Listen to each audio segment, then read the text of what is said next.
Welcome back to this explainer.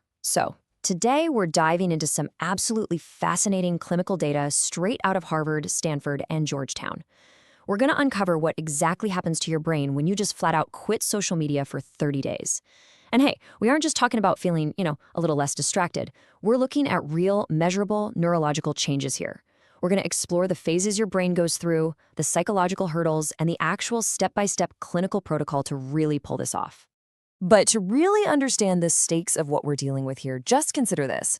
The average American spends about 4 to 5 hours a day staring at their phone. If you do the math, that equates to 1,825 hours every single year. Think about that. That is almost 2,000 hours of literally microwaving your prefrontal cortex, which is basically the CEO of your brain, with what is essentially a pocket casino. And that brilliantly illustrates the real loss we're facing. According to a massive 2023 study published in PNAS Nexus, resetting your dopamine baseline can reverse cognitive decline by the exact same amount you'd normally lose in a decade of aging. 10 whole years. Your brain literally becomes physically younger in its ability to focus. It's wild. Yet, despite this massive potential, a staggering 73% of people try a detox and just quit right before the reset actually kicks in. Which brings us to a pretty crucial question. Why exactly does day 3 feel like absolute hell? Well, I'm going to show you why a full 30 days is clinically required in just a few minutes. But first, we really need to understand this immediate withdrawal phase to see why so many of us just fail right out of the gate. So, let's look at week 1, the crash. This covers days 1 through 7. To really grasp this immediate biological shock to your system, you have to understand what exactly you're crashing from. Social media essentially treats your brain like a lab rat, using what psychologists call variable ratio reinforcement. This just means you have no idea what you're going to get when you open an app. Will it be a funny meme, a text from a friend, or just pure outrage? Every single swipe is a lever pull, utilizing the exact same psychological system that makes Vegas slot machines so incredibly addictive. You are entirely hooked on the unpredictability. Now, mapping out your dopamine levels reveals a totally fascinating story. A normal, healthy dopamine baseline sits right at 100%. Scrolling, well, that spikes you up to a completely unsustainable 200 to 250%. But look at what happens when you quit. Your dopamine violently crashes way below your normal baseline, dropping all the way down to 40 to 60% during days 1 through 3. Your brain is literally starving for the massive chemical hits it's so used to getting. And because of that brutal crash, you start experiencing very real physical and psychological symptoms. Dr. Alexis Briggy notes that you will experience what's known as reward deficiency. You'll actually feel those weird phantom vibrations in your pocket. You'll experience genuine pain from boredom. You'll find yourself super anxious and compulsively checking completely boring things, like the weather app, just to give your thumb something to do. But here's the absolute crucial takeaway. You feel worse not because the detox is failing, but because the reset is actually working. You are in active withdrawal. Okay, moving on to week 2, the rebound, days 8 through 14.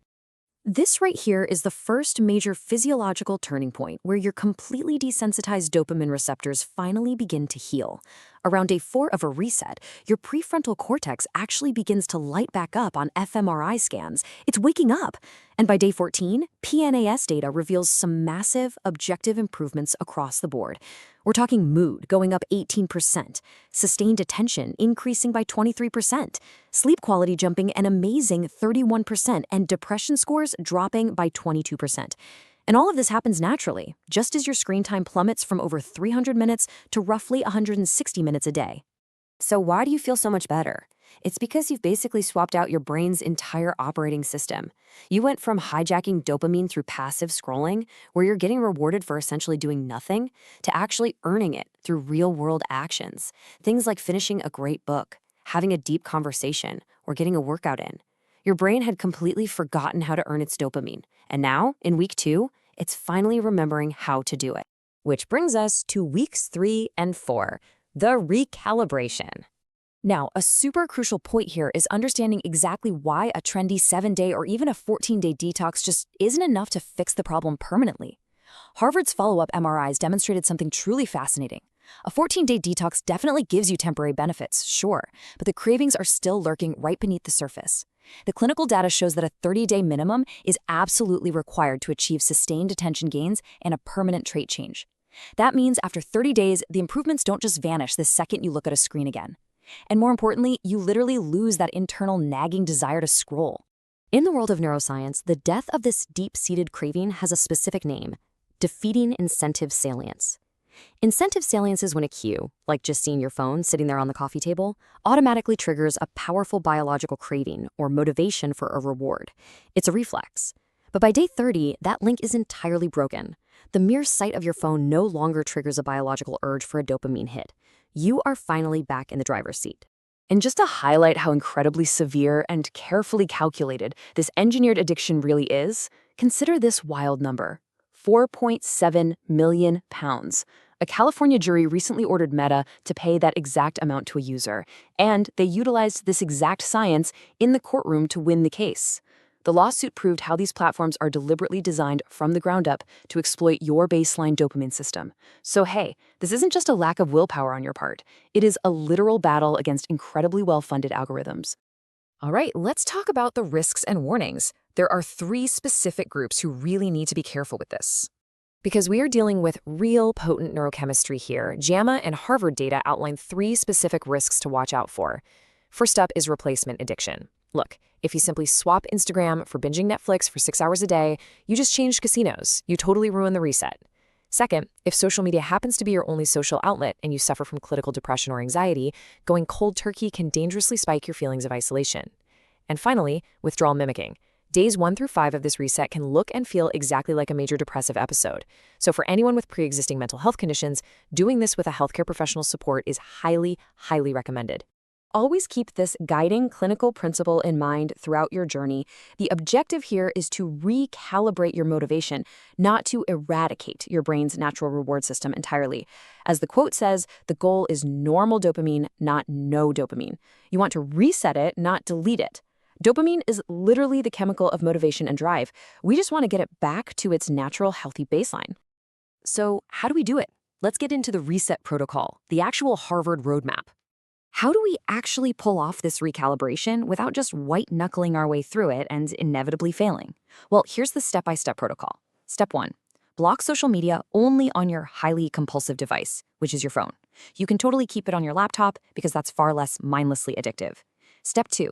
You've got to commit to the full 30 days to get that actual structural trait change in your brain.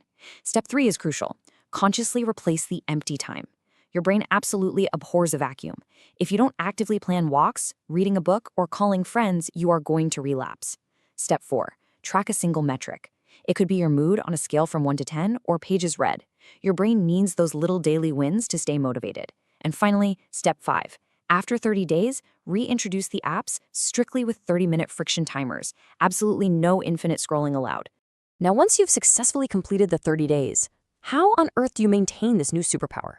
Stanford's Dr. Anna Lemke recommends a brilliant yet incredibly simple maintenance protocol: a 24-hour dopamine fast just once per month. Yep, for one single day a month, you go no phone, no artificial pleasure whatsoever. Building this simple habit keeps your baseline perfectly calibrated going forward, ensuring you never slide back into the trap. As we wrap up this explainer, let's be real. 30 days without social media isn't going to miraculously fix your entire life. But remember what the science tells us. You aren't broken and you aren't lazy. You are just severely overstimulated. So think about it. If you successfully reclaimed 1,825 hours a year and got back a whole decade's worth of cognitive youth and attention span, what would you do with all that regained focus? It's your brain. It's time to take it